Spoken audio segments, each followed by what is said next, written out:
Hello बच्चे लोग। देखिए, आज हम फिर से एक बहुत ही महत्वपूर्ण विषय वस्तु या टॉपिक पर चर्चा करने जा रहे हैं, उसको सीखने जा रहे हैं, समझने जा रहे हैं, जिसको कहा जाता है विद्युत रासायनिक श्रेणी या विद्युत रासायनिक श्रृंखला या इलेक्ट्रोकेमिकल सीरीज। पिछले वीडियो में हम लोग देख लिए हैं कि मानक हाइड्रोजन इलेक्ट्रोड की सहायता से सभी धातु अर्धशेल के अपचयन विभव का मापन किया गया। यह जाना गया कि कौन से इलेक्ट्रोड में ऑक्सीकरण होने की प्रवृत्ति है, उसका ऑक्सीकरण होने का गुण है और उसका विभव कितना है। इसी तरह से कौन से अर्ध इलेक्ट्रोड में अपचयन होने की प्रवृत्ति है और उसका अपचयन विभव कितना है, ये कैसे निकाला जाता है, सी वाले वीडियो में बताया गया है। तो जब सारे धातु इलेक्ट्रोड या गैसियस इलेक्ट्रोड के सेल विभव का मापन कर लिया गया तो दो अलग अलग टेबल हमको मिला। एक मिला मानक हाइड्रोजन इलेक्ट्रोड की तुलना में या उसके सापेक्ष में ऑक्सीकरण होने की टेंडेंसी दिखा रहे थे। उनमें सबसे टॉप पर है लिथियम। लिथियम की सबसे प्रबल इच्छा है, प्रबल प्रवृत्ति है कि वो एक इलेक्ट्रॉन त्याग दे और ऑक्सीकृत हो जाए, और इससे प्राप्त जो उसका ऑक्सीकरण विभव है वो 3.05 वोल्ट प्राप्त हुआ। ये एक्सपेरिमेंटली फिक्स डेटा है। इसी तरीके से पोटेशियम की प्रवृत्ति ऑक्सीकृत होने की, ये पूरा जो लिस्ट बना हुआ है, ये पूरा लिस्ट ऑक्सीकृत होने वाले धातु इलेक्ट्रोडों के घटते हुए क्रम में बनाया गया है।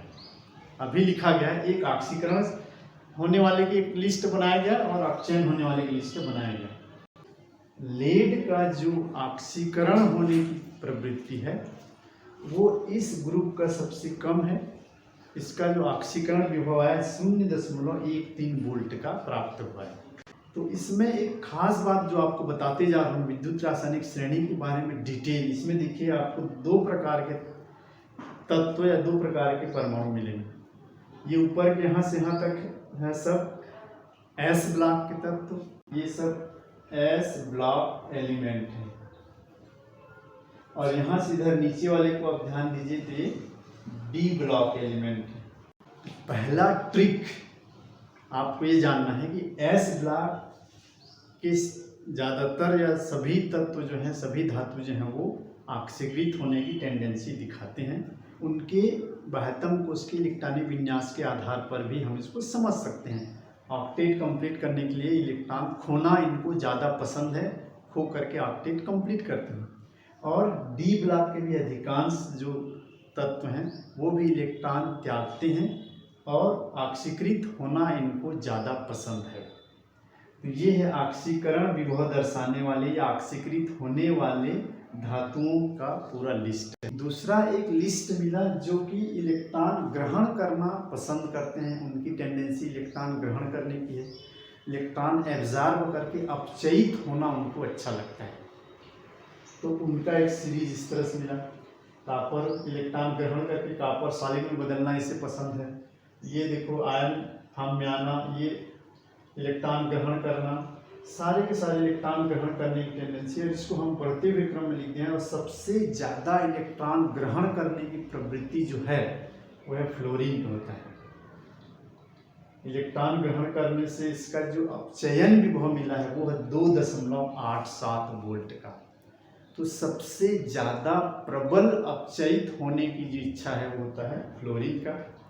इसको हम ऊपर से नीचे आने पर बढ़ते हुए क्रम में लिखे हैं, और ये ऊपर से नीचे आने पर घटते हुए क्रम में। ये ऑक्सीकृत होने वालों की लिस्ट है, ये अपचयित होने वालों की लिस्ट है। कुछ बीच बीच में इसमें नाम और कुछ धातुओं के नाम मिसिंग है, अभी नहीं लिखे, सबको लिखना अभी जरूरी नहीं है। ये बहुत इंपॉर्टेंट नहीं है कि ये पूरा लिस्ट अभी हम याद करें। इसको अभी हम दूसरे तरीके से फिर जमाएंगे जो IUPAC ने कहा है।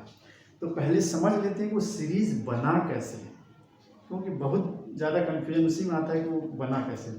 तो ये देखिए, यदि हम इसमें यहाँ से ऊपर चलेंगे तो ये ऑक्सीकृत होने की प्रवृत्ति बढ़ रहा है यहाँ से, और यहाँ से हम यहाँ से नीचे जाएंगे तो अपचयित होने की प्रवृत्ति बढ़ रहा है।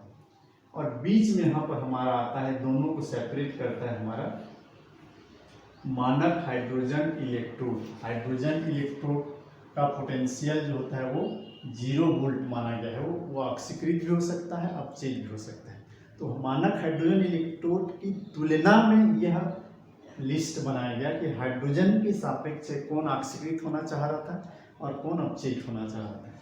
तो ये सभी के सभी हाइड्रोजन की तुलना में उच्च ऑक्सीकरण प्रवृत्ति दर्शाते हैं और ये सभी के सभी उच्च अपचयन प्रवृत्ति दर्शाते हैं हाइड्रोजन की तुलना में।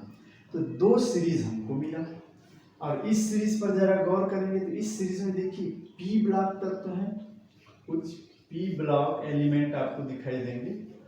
जितना देखिए फ्लोरीन है, आपका क्लोरीन है, ब्रोमीन है, आयोडीन है, पी ब्लॉक की है और कुछ उसमें आपको डी ब्लॉक मिलेंगे। पी ब्लॉक और डी ब्लॉक जो होते हैं वो आपको अपचयित होते हुए दिखाई देंगे। तो पहला ट्रिक ये कि एस ब्लॉक के सारे ऑक्सीकृत होते हैं, पी ब्लॉक के अधिकांश जो है अपचयित होते हैं और डी ब्लॉक में जो है आधे आधे बटे हुए हैं। तो इसको सीरीज को हम अभी आपको इस सीरीज को याद रखने का तरीका बताएंगे। पूरा आज का पूरा जो वीडियो है पूरे ट्रिक से ही भरा हुआ है, ट्रिक एंड ट्रिक।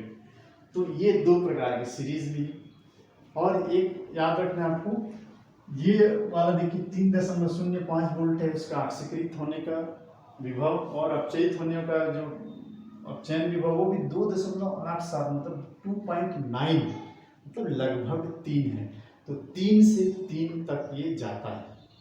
ऑक्सीकरण विभव होने की उच्च प्रवृत्ति भी 3 वोल्ट है, उसका विभव 3 वोल्ट मिलता है और मानक अपचयन विभव का भी अधिकतम जो है लगभग 3 वोल्ट का आता है। आप दिमाग बैठा सकते हो 3 वोल्ट से 3 वोल्ट तक का रहता है। अब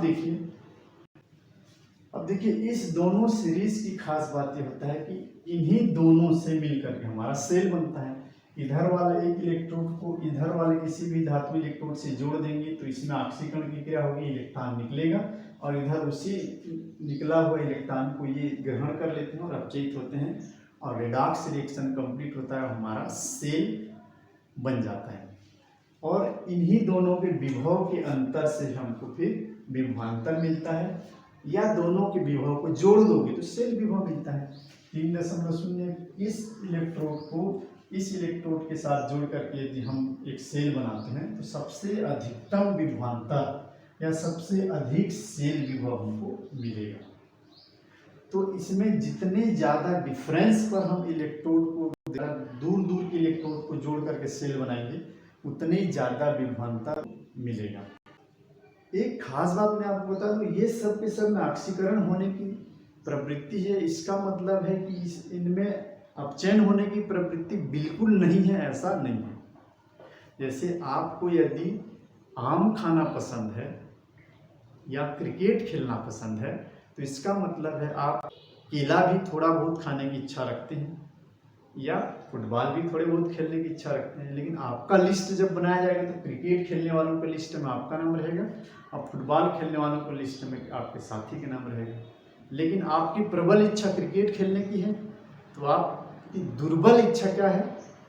फुटबॉल खेलने की है। आपकी प्रबल इच्छा आम खाने की है लेकिन दुर्बल इच्छा क्या है? तो केला खाने की दुर्बल इच्छा है, लेकिन है।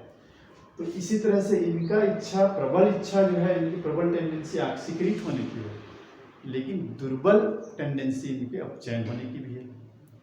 और दूसरी खास बात, इन दोनों से भी हम सेल बना सकते हैं। इन्हीं के बीच के 2 इलेक्ट्रोड लेकर के 2 धातु को लेकर के भी हम सेल बना सकते हैं, वहाँ भी रिडॉक्स रिएक्शन होगा। ये कंपेयर करके बनाया गया है।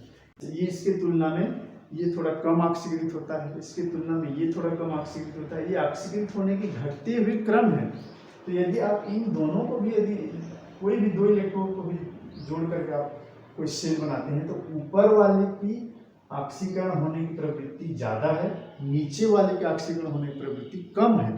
तो जो ऊपर वाले जो भी इलेक्ट्रोड रहेगा वो उसमें ऑक्सीकरण की क्रिया होगा और नीचे वाले में अपचयन की क्रिया होगा। यहाँ से भी हमको सेल विभव या विभवांतर मिलेगा लेकिन सेल विभव कम मिलेगा। ऐसे ही इसमें देखेंगे तो ये बढ़ते हुए अपचयन विभव क्रम में लिखा है। इससे इससे ज़्यादा अपचयित होने की प्रवृत्ति इसका है, इससे ज़्यादा अपचयित होने की प्रवृत्ति इसका है। तो इसमें से किसी दो इलेक्ट्रोड को भी हम फिर सेल बनाते हैं तो यहाँ पर भी हमको रेडॉक्स रिएक्शन मिलेगा। जिसका अपचयन होने की टेंडेंसी ज़्यादा है वो इसके नीचे में है, तो इसके ऊपर वाला में ऑक्सीकरण की क्रिया होगी। कोई भी दो धातु इलेक्ट्रोड को लेकर के हम सेल बना सकते हैं और सेल विभव प्राप्त कर सकते हैं। लेकिन जो आपको सबसे ज़्यादा समझना है वो ये है कि IUPAC ने ये कहा है कि हम दोनों प्रकार के विभव को याद न करें। आप सभी पढ़ने वाले विद्यार्थियों की सुविधा के लिए कहा गया है कि हम ऑक्सीकरण विभव को भूल जाते हैं। ऑक्सीकरण विभव को ध्यान नहीं देना है, केवल अपचयन विभव के आधार पर ही हम डिसाइड करेंगे। तो ये कम अपचयित होना चाहिए। सबसे प्रबल इच्छा इसके ऑक्सीकृत होने की है, तो इसकी उल्टा सबसे दुर्बल इच्छा है इसका अपचयित होने का। और यह इससे थोड़ा ज़्यादा इच्छा इसकी है, इससे ज़्यादा अपचयित होने की इच्छा आपके हिसाब से आप देखते चले जाएंगे। तो अपचयित होने के हिसाब से हम देखेंगे तो यह अब ये बढ़ता चला जाएगा। इससे थोड़ा ज़्यादा अपचयित होना चाहिए, ये थोड़ा ज़्यादा थोड़ा ज़्यादा थोड़ा ज़्यादा थोड़ा ज़्यादा होता होता होता होता जा रहा है और यहाँ पर हम जीरो हो जाते हैं। फिर यहाँ इसके बाद इसका इच्छा और बढ़ा और ज़्यादा और ज़्यादा और ज़्यादा और ज़्यादा और ज़्यादा। सबसे ज़्यादा प्रबल इच्छा इसका है, इसमें अपचयन होने।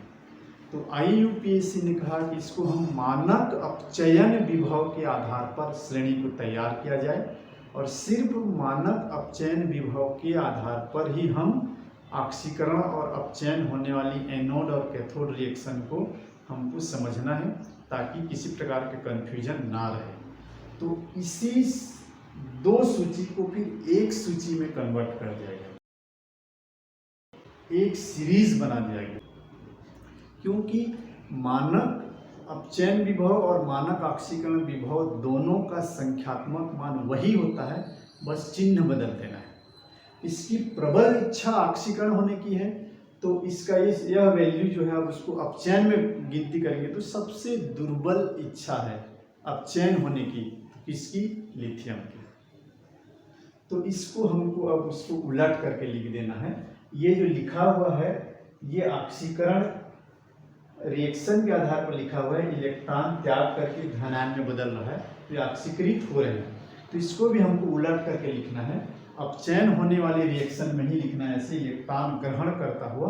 और ये जो वैल्यू हमको मिला है यहाँ पर सारे वैल्यू को लिखा नहीं गया है क्योंकि वैल्यू आपको रटने की ज़रूरत नहीं है, हमेशा ये वैल्यू आपको दिया हुआ रहता है। इसको हमको ऋणात्मक करना है तो ये सब ऋण होते होते होते होते यहाँ तक ऋण में जाएगा, फिर ये हो जाता है शून्य।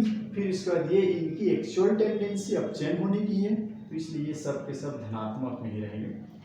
तो ऑक्सीकरण विभव को भूलते हुए अपचयन विभव के आधार पर ही श्रेणी को बनाया गया और उस श्रेणी को इस तरह से जमाया गया है कि ऊपर से नीचे चलने पर मानक अपचयन विभव मान बढ़ता जा रहा है।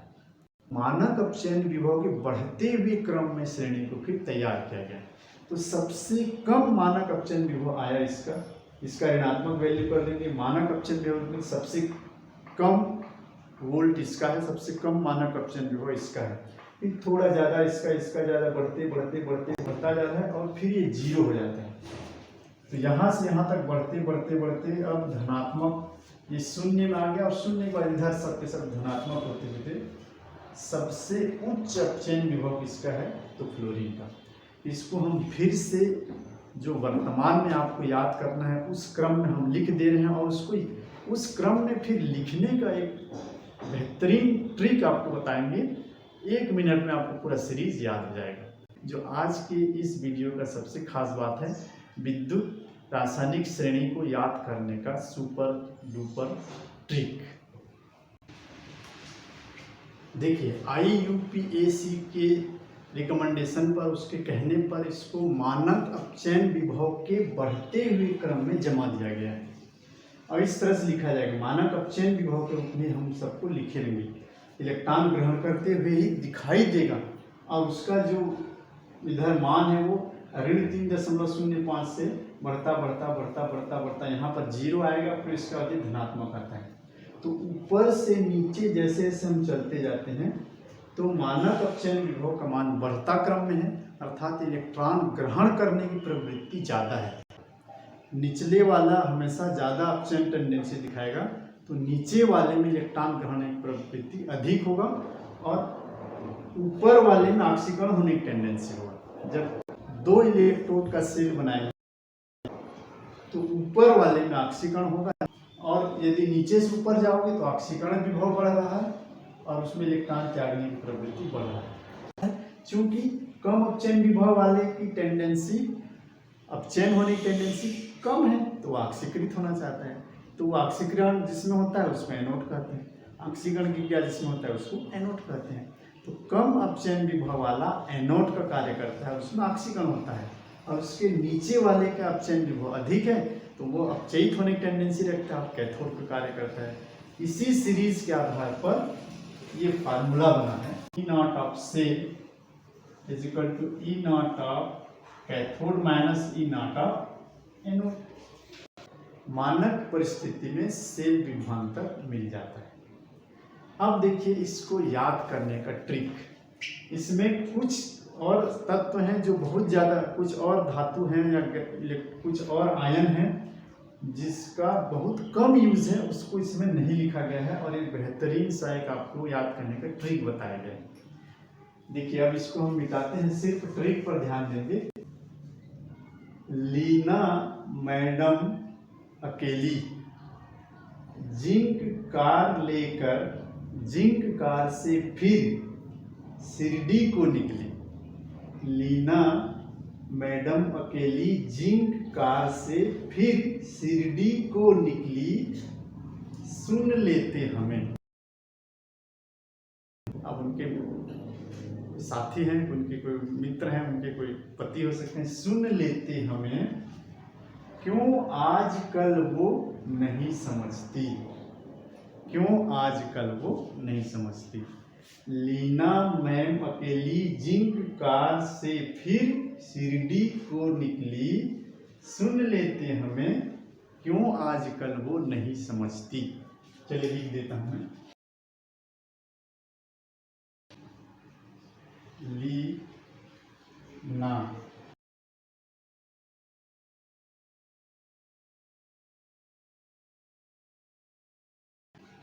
अकेली जिंक कार से, कार का नाम हम जिंक मान लें, हम अपने हिसाब से नाम देते हैं, जिंक कार से शिरडी को निकली, शिरडी जाने के लिए निकली, समझिए।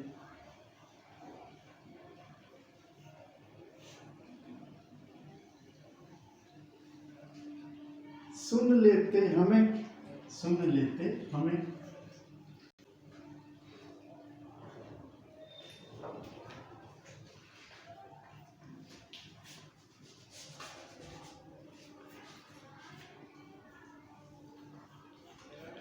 क्यों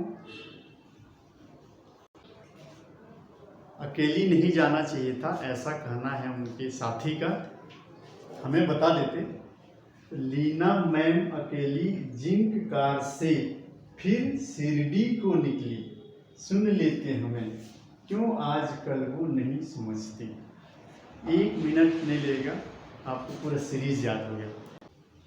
बीच बीच में कुछ है और धातु हैं और आयन हैं, आयोडीन है, क्लोरीन है, इस टाइप से कुछ और हैं जिनका यूज नहीं होता है बिल्कुल, इतना आपको सब सारा काम हो जाएगा। और लास्ट टाइम हमारा क्लोरीन है, आप चाहें तो आप लिख सकते हैं इस तरीके से, तो ये तो याद हो ही जाता है लास्ट का। बीच में जैसे कैल्शियम है, बैरियम है, तो मैक्सिमम जो 95% जिन धातुओं का जिक्र होता है क्वेश्चंस में, वो सब इसमें आ गया है। तो इसको आप अच्छे से याद कर लीजिए। इसका उपयोग होगा, हम देखेंगे विद्युत अपघटनी सेल में, इलेक्ट्रोलाइटिक सेल में हम देखेंगे जब 2 इलेक्ट्रोड डुबाएंगे तो कौन ऑक्सीकृत होना चाहेगा, कौन अपचयित होना चाहेगा। इसी सीरीज का उपयोग करेंगे।